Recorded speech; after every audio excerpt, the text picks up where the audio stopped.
Thank you. I'm Dr. Abdul Momen from NICVD. My talk is on pharmaco-invasive therapy in STEMI. If we see the definition of pharmaco-invasive strategy, it includes the rescue PCI and routine early PCI. What is rescue PCI? It is the PCI of a patient of failed thrombolysis. And what is routine early PCI? The coronary angiography and PCI to the infarct-related artery, if required, performed within 2 to 24 hours of successful thrombolysis. So these two includes in the pharmaco-invasive strategy. And this is the strategy clock.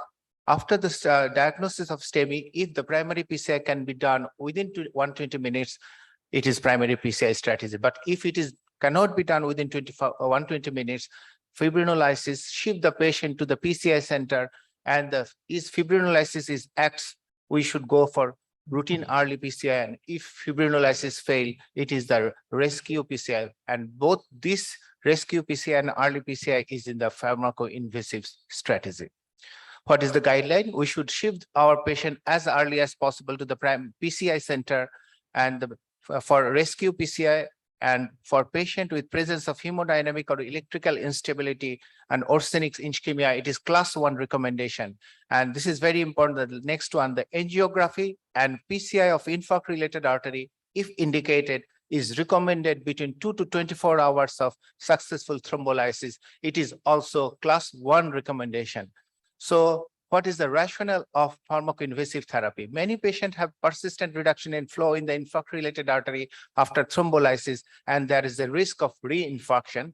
Next, the fibrinolysis restored the patency of infarct-related artery with TIMI grade 2 or 3 is up to 80%, but the TIMI grade 3 achieved in 50 to 60%, and in case of streptokinase, it is less than 30%. And the clinical benefit of fibrinolysis therapy are seen only in the restoration of TIMI grade 3 flow. What is the GUSTO trial said? At 30 days, it is the TIMI grade 3 flow patient has the lowest mortality. At 2 years, the GUSTO 1 trial confirms the result of TIMI grade 3 patient has the lowest mortality. So in the next few slides, I will compare the pharmaco-invasive therapy with the standard therapy, that is the ischemia-guided PCI, and pharmaco-invasive therapy versus primary PCI. So routine early PCI, that is the pharmaco-invasive strategy, versus ischemia-guided PCI. What is the evidence? In the transfer AMI trial, more than 1,000 patients of STEMI receiving thrombolysis therapy has been randomized to standard treatment and a routine early PCI. What is the standard treatment? Including PCI if required, or delayed angiography. It is done within 2 to 3 days of thrombolysis. And what is routine early PCI? Immediate transfer and PCI within 6 hours of fibrinolysis, death, reinfarction, recurrent ischemia, new arsenic congestive heart failure, and cardiogenic shock was the primary endpoint. All patients received tenecteplase, aspirin, clopidogrel, and enoxaparin. This is the result. In the standard group, 88% patient has undergone CAG, and the routine group, 98.5% of the CAG. Time delay since randomization is 2.8 in the routine early PCI and 32.5 in the standard group. So this is the primary result. Primary endpoint achieved 36% of relative risk reduction of primary endpoints in the early PCI group, favoring the early PCI. And this not with a high increased bleeding risk. The bleeding risk in the two group is similar. And this is the Nordic STEMI trial of 266 patient of STEMI patient. There is an expected delay of primary PCI more than 90 minutes. So they are treated with tenecteplase, aspirin, enoxaparin, and clopidogrel, and randomized to immediate transfer to PCI or standard treatment. Primary endpoint was death, reinfarction, stroke, and new ischemia within 12 months.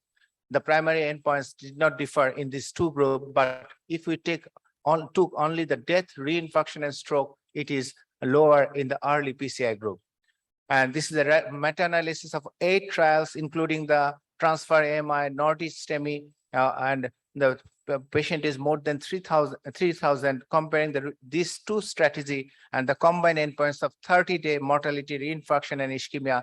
It is the our routine early PCI has the lowest primary endpoint of 7.3% versus 13.6 with a significant significance. So this is the 30-day mortality, not different. 30-day bleeding is not different, but it is the 30-day ischemia and 30-day reinfarction, which is different in the early PCI group, favoring the result of early PCI.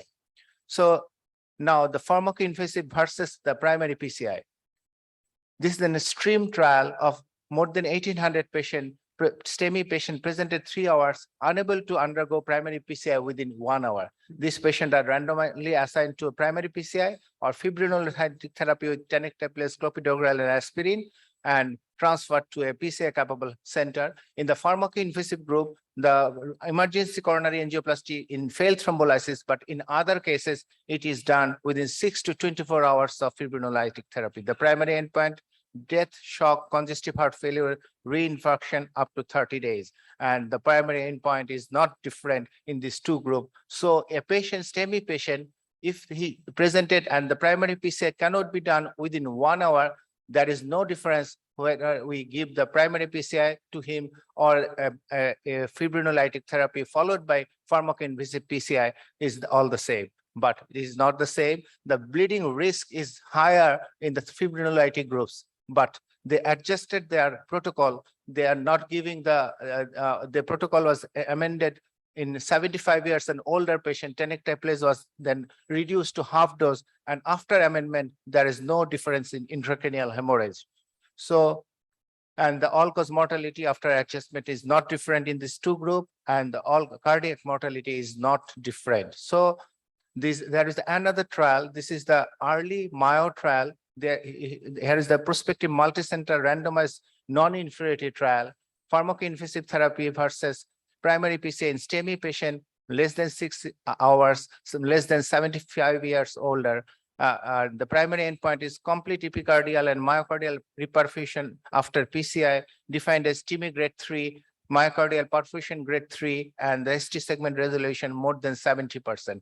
And these three primary PCI primary endpoints should be achieved for primary for a successful achievement of primary endpoints, and it is 34% in the pharmaco-invasive group and 22% in the primary PCI group. The non-inferiority criteria is filled up, and it is also the superiority criteria which is also filled up. So is it the pharmaco-invasive therapy is better than primary PCI? No, it is not adequately powered to assess the primary endpoint. This study is a small study and not adequately powered, and it included only the low-risk patient, less than 75 years and less than 6 hours duration, and only 20% patient are female. So why the PCI should be done between 2 to 24 hours of fibrinolysis, why it is not earlier than 2 hours. The facilitated PCI terms that fibrinolytic therapy just prior to within 2 to 3 hours of planned primary PCI. This concept is out of the market because the meta-analysis shows that the mortality, non-fatal reinfarction, urgent target vessel revascularization, stroke, and major bleeding all are higher in the facilitated PCI. So PCI within 2 hours of fibrinolysis therapy is not accepted. Why it is not more than 24 hours? Because the most of the trials are within the 24 hours period, and the robust data after 24 hours is lacking. Before going to the data after 24 hours, this is the scenario in our National Institute of Cardiovascular Disease. Patient came with STEMI daily around 20, less than 12 hours duration. Most of the patients are treated with streptokinase, and only 5 to 10% are treated with primary PCI because only 8 to 12 p.m. our primary PCI is available. And PCI in the same hospital setting of this STEMI patient with fibrinolysis is less than 50%, and only 10% in the true pharmaco-invasive that is within 2 to 24 hours, but delayed pharmaco-invasive that is 24 to 72 hours is 90%. So are they getting the benefit? This is a small trial observational study of 337 patients with STEMI. The routine early PCI with 3 to 24 hours compared with the delayed PCI after fibrinolysis of 24 to 72 hours. The primary endpoint was 30-day MACE rate, and the primary and secondary endpoints are not different in the two strategic group. So pharmaco-invasive therapy in the perspective of our Bangladesh.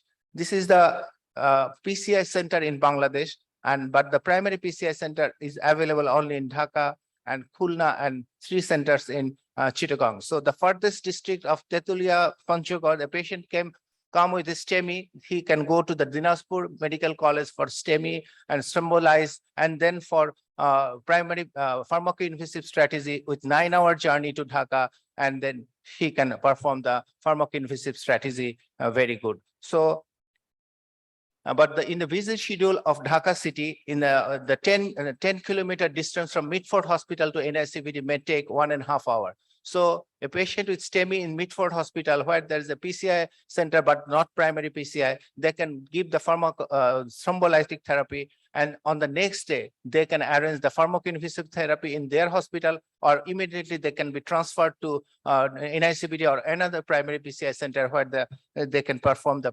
pharmaco-invasive strategy. So number of 24/7 primary PCI center is lacking, rarely not in Bangladesh, in 1 or 2 center or no center. Busy centers are overburdened with routine PCI. Many centers have manpower, but the limited cath lab time and working hours. No centers have dedicated pharmaco-invasive therapy. Most of the STEMI patients in our country are treated with thrombolysis, but not all patients are thrombolysis are willing to do PCI due to the patient constraint, due to the financial ground, or the physician inertia. We do not want to do the PCI in that particular patient. Most of the STEMI patients after fibrinolysis are treated like routine PCI. The PCI is done after 48 to 72 hours. So, but pharmaco-invasive therapy is the class 1 recommendation of STEMI patient treated with fibrinolysis. And we should develop a dedicated protocol to provide the best treatment option of this group of patients. Those centers which have limited time frame primary PCI facility can do pharmaco-invasive PCI on the next day, like our NICVD. And Mr. Chairman, we need to provide the best care for the right patient at the right time and place. There is adage from American College of Cardiology, American Heart Association, is that the appropriate and timely use of some form of reperfusion therapy is likely to be more important than the choice of the therapy. And greatest emphasis is to be placed on the delivery of reperfusion therapy to an individual patient as rapidly as possible. So when primary PCI can be provided in a timely fashion, it is still the reperfusion therapy of choice. But when there is a delay in primary PCI, the pharmaco-invasive strategy is the class 1 recommendation. I again repeat, it's the class 1 recommendation, but we are not offering our patient this facility. And we have to develop a system for pharmaco-invasive strategy and should emphasis give as primary PCI. So we can establish a program of pharmaco-invasive therapy. Thank you. Thank you for your patience.